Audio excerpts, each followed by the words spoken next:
Well, welcome back Motorsport fans. Tonight I'm just going to show you how to change the jets in these KTM50s. Quite an easy job. All you need is a Phillips head screwdriver and a flathead screwdriver. That's all you need. These carburetors, in my experience, are run rich from factory. I think KTM did it on purpose to protect the motor a bit. More mixture means more oil. So if an owner doesn't put enough oil in the mixture, and there's more chance of the engine not seizing up if there's a rich mixture getting pumped in. Okay, so this is how easy it actually is, guys. It is very straightforward. You've got these two boot clamps here. So what you want to do is back them off to the point where we can spin the carburetor, right? You've got the fuel line that goes to the petcock here. We've removed that. And this here, this cable here, that's the throttle cable. So this comes from here. So this cable here is the throttle cable, right? So we've loosened off those boots. What we want to do is just spin the carby. So there should be enough slack in the throttle cable there to spin it around. There you go, just like that. So there's still plenty of slack on the throttle cable there, you can feel. So what you want to do is firstly make sure the bottom of that bowl is clean. I've already cleaned mine. Usually they're full of gunk. There's a gasket around here that will always leak. It leaked on my bike from day one, replaced it, leaked again, replaced it a third time. Spoke to some people and found out pretty much everyone's leaks. So don't be too worried about replacing that gasket. It'll just leak again. So yeah, take out these 4 Phillips head screws. Right now, petrol's going to come out of this carburetor. I've already taken this off today, so it won't, it's dry, but if you haven't drained your carby, petrol's going to be coming out, so make sure you put a rag down there. All right, there's the bowl off. And what we've got is 3 jets here. So you've got your main jet, that one there. You've got your slow jet or your choke jets. That jet's only used when your choke's on at starting. That one's there. And there's one behind here, which is your pilot jet. So the only ones you usually would adjust is your main and your pilot. Your slow jet or your choke jet, usually you wouldn't touch. You've got real problems with the choke on, but you know, most people got a choke on for 10, 15, 30 seconds and then it's off. So what I'm going to do, I'm going to take out this main jet and just show you how actually easy it is. Now remember this little bowl above it, and which way that goes. And on these jets you'll find there's usually something printed on them so you can see what size you're running. So there you go, so my main jet there is a 90. You might be able to see that.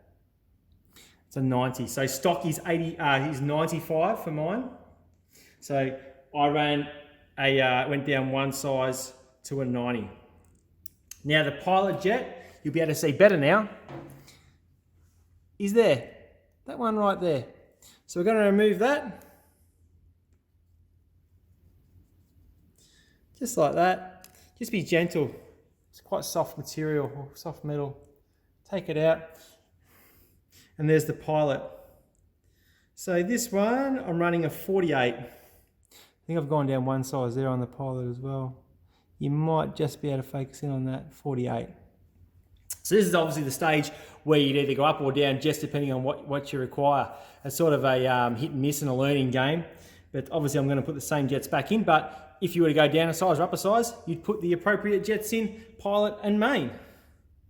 So I'm just going to put the pilot back in and we're just going to do it up. You don't want to do it up too tight. We're just going to give it a bit of pressure and a little bit more.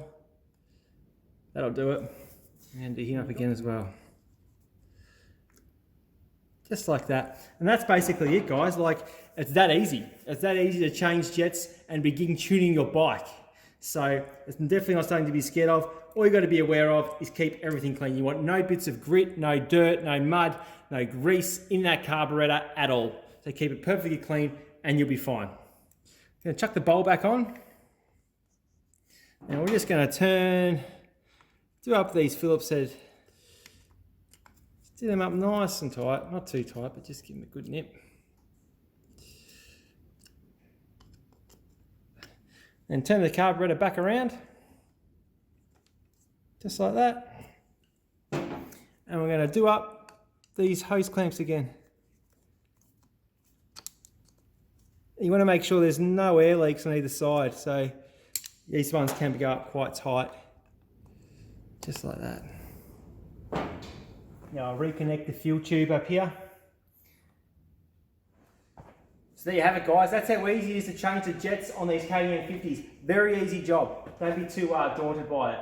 Couple of things. Your pilot jet only does the first 1/8 of the throttle. So the pilot jet is basically for idling on the stand. I went down one size, so I'm running a 48 because I was getting full of fuel quite easily when it was revving or when it was idling on the stand. Main jet does the rest, right? So I went down one size on that as well because at wide open throttle, when the young bloke was on the long straight or something, it was getting a bit spluttery up top. So it was a bit rich. So I went down one size, I'm running a 90. Now I probably could go down another size on both the pilot and the main, but me personally, I like to run things a bit rich. So I'd rather run it a bit rich than run it a bit lean and perhaps seizing a motor. We're not racing at Loretta Lynn's, right? So there's no real need to get an extra 1% if we're getting a really, really crisp motor. It's crisp as it is, but I don't want to go to an excessively lean mixture and risk having a motor fail. Now there's a third point of adjustment after your pilot and main jet, and that's in the needle.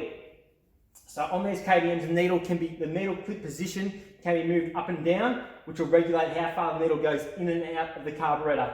So you can change the clip. I can do a video on that. Leave a comment down below if you'd like me to do a video. My clip, I'm running on the second from the top. So I'm in Melbourne in Australia, and I'm running a 48 pilot, a 90 main, and the clip is second from the top. So that's where I've found the pretty sweet spot without going too lean. It's hard to find info on what people are running. People can be a bit secretive about it. So I haven't found a plug in about 3 months. So yeah, we're doing pretty good. All right, guys, stay safe, keep cool. Hopefully the track's open soon. Fingers crossed. See you in the next one. See ya.